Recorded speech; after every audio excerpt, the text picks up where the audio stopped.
समूहवाचक संज्ञा किसी समूह या समुदाय का बोध कराने वाले संज्ञा शब्द समूहवाचक संज्ञा कहलाता है। ठीक है, क्या कहा जा रहा है? किसी समूह या समुदाय का बोध कराने वाले संज्ञा शब्द समूहवाचक संज्ञा शब्द कहलाता है। जैसे कक्षा, इसमें क्या होता है? समूह होता है। ठीक है, सेना समूह, सभा समूह, परिवार समूह। समूह या समुदाय का बोध कराता है, उसे हम समूहवाचक संज्ञा कहते हैं।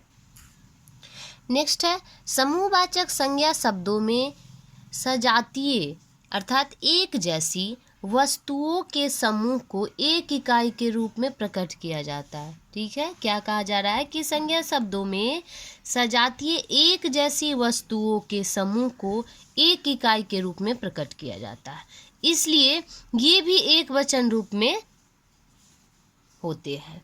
जैसा द्वयवाचक संज्ञा होता है, वैसे समूहवाचक संज्ञा शब्दों में सजातीय एक जैसी वस्तुओं के समूह को एक इकाई के रूप में प्रकट किया जाता है, इसलिए ये भी एक वचन के रूप में प्रयुक्त होते हैं।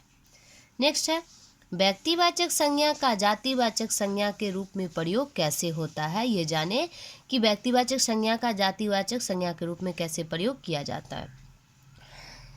ध्यान से देखिए, व्यक्तिवाचक संज्ञा शब्द जब ऐसे व्यक्ति का बोध कराए, क्या कहता है कि व्यक्तिवाचक संज्ञा शब्द जब ऐसे व्यक्ति का बोध कराए जो अपने विशिष्ट गुण दोष के कारण प्रतिनिधि रूप में जाना जाता हो।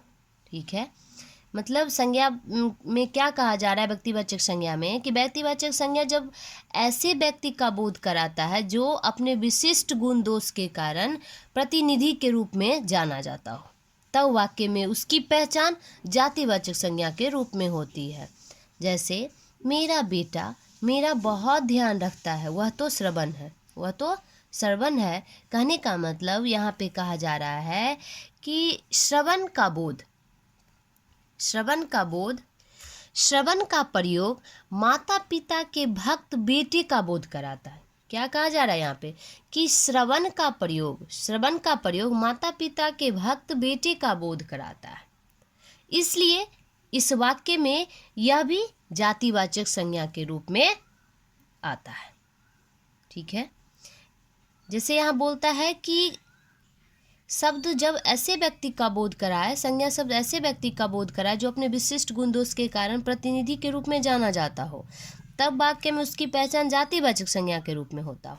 मेरा बेटा मेरा बहुत ध्यान रखता है, वह तो श्रवण है। यहाँ पे श्रवण का बोध माता पिता के भक्त बेटे का बोध कराता है, इसलिए इस वाक्य में श्रवण का प्रयोग जातिवाचक संज्ञा के रूप में किया गया है। नेक्स्ट है, जातिवाचक संज्ञा का व्यक्तिवाचक संज्ञा के रूप में प्रयोग कैसे किया जाता है? यहाँ पे व्यक्तिवाचक जातिवाचक में, अब यहाँ है जातिवाचक संज्ञा व्यक्तिवाचक के रूप में कैसे प्रयोग किया जाता है। जातिवाचक संज्ञा जब किसी व्यक्ति विशेष के लिए, ठीक है, जातिवाचक संज्ञा जब किसी व्यक्ति विशेष के लिए प्रयुक्त होती हो, वह व्यक्तिवाचक संज्ञा के रूप में होती है। जातिवाचक संज्ञा जब किसी व्यक्ति विशेष के लिए प्रयुक्त होती है, तब वह व्यक्तिवाचक संज्ञा के रूप में जाना जाता है। जैसे नेताजी बोस ने नारा दिया, क्या कहा जा रहा है कि नेताजी बोस ने नारा दिया, तुम मुझे खून दो मैं तुम्हें आज़ादी दूंगा।